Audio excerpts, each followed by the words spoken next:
नमस्कार विद्यार्थियों।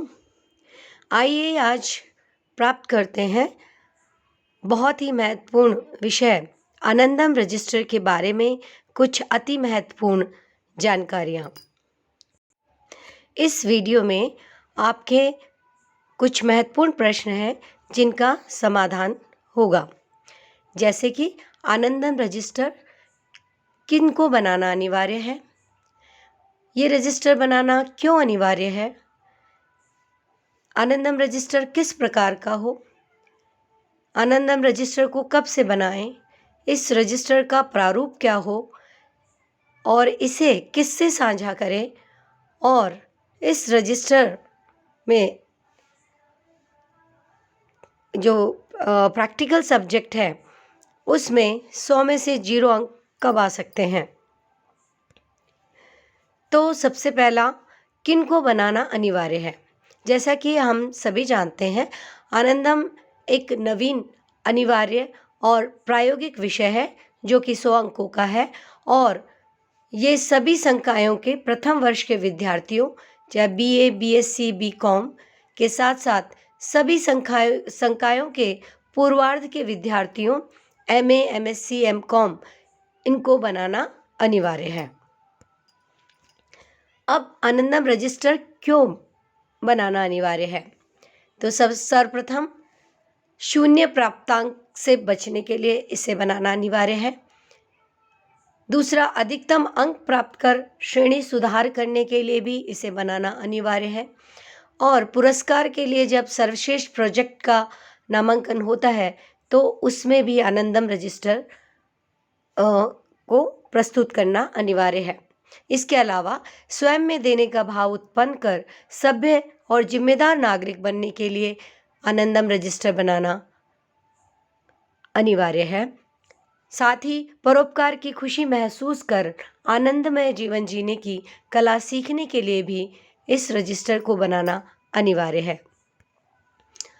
अब जैसा कि आप स्लाइड में देख रहे हैं, आनंदम रजिस्टर या डायरी, तो आधिकारिक रूप से जो है इस रजिस्टर को आनंदम रजिस्टर कहा गया है और बोलचाल की भाषा में, डे टू डे लाइफ में हम इसको डायरी भी कह सकते हैं।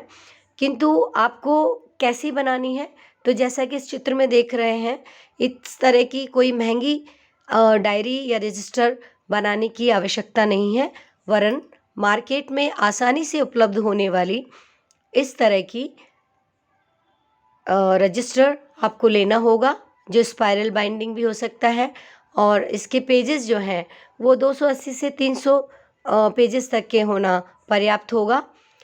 तो एक तो इस तरह की रजिस्टर आप ले सकते हैं, एक लाइन वाला, और दूसरा इस तरह का रजिस्टर भी आप बना सकते हैं जिसमें कि दिनांक वगैरह पहले से नहीं दी गई हो।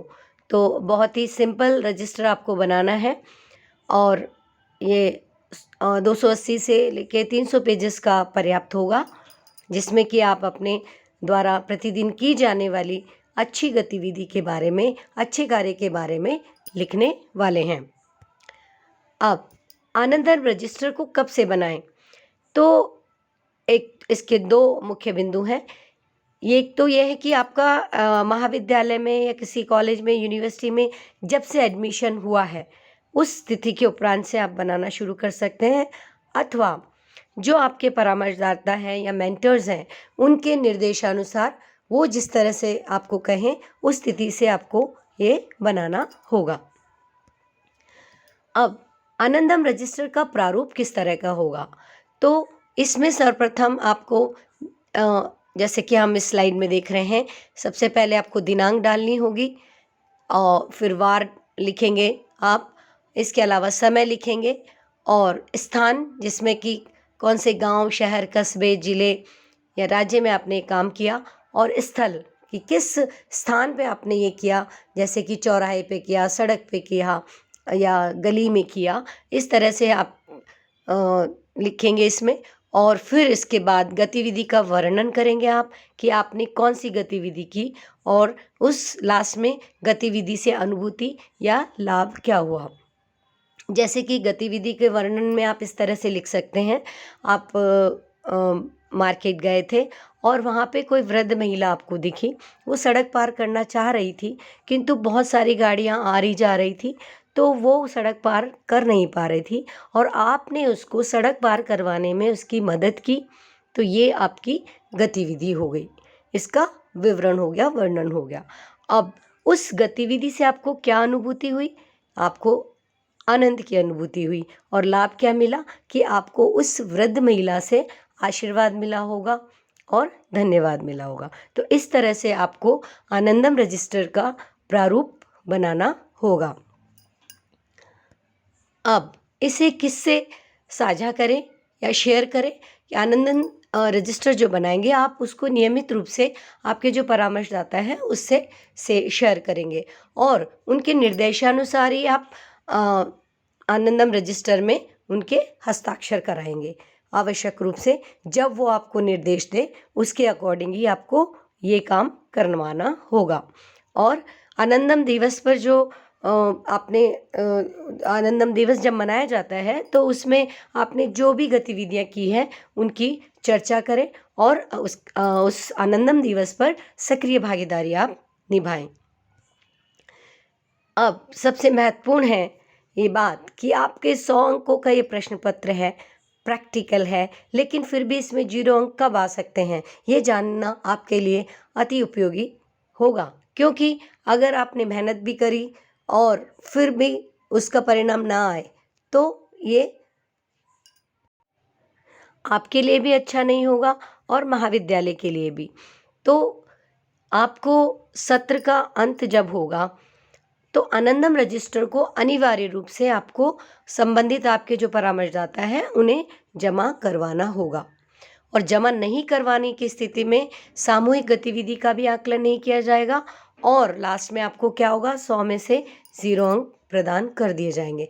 तो विद्यार्थियों, आप इस बात का विशेष रूप से ध्यान रखिए कि आप आनंदम रजिस्टर आवश्यक रूप से नियमित रूप से इसको बनाएं तथा उसको समय समय पर उस पर जो आपके परामर्शदाता हैं उनसे हस्ताक्षर कराएं। इसके अलावा जब वो कहें तब आपको उसको जमा भी करवाना है, अन्यथा आपका जो इवैल्यूएशन या मूल्यांकन हो ही नहीं पाएगा और फिर परिणाम 0 रह सकता है। आशा है आनंदम रजिस्टर से संबंधित दी गई जानकारी आपके लिए उपयोगी सिद्ध होगी। धन्यवाद।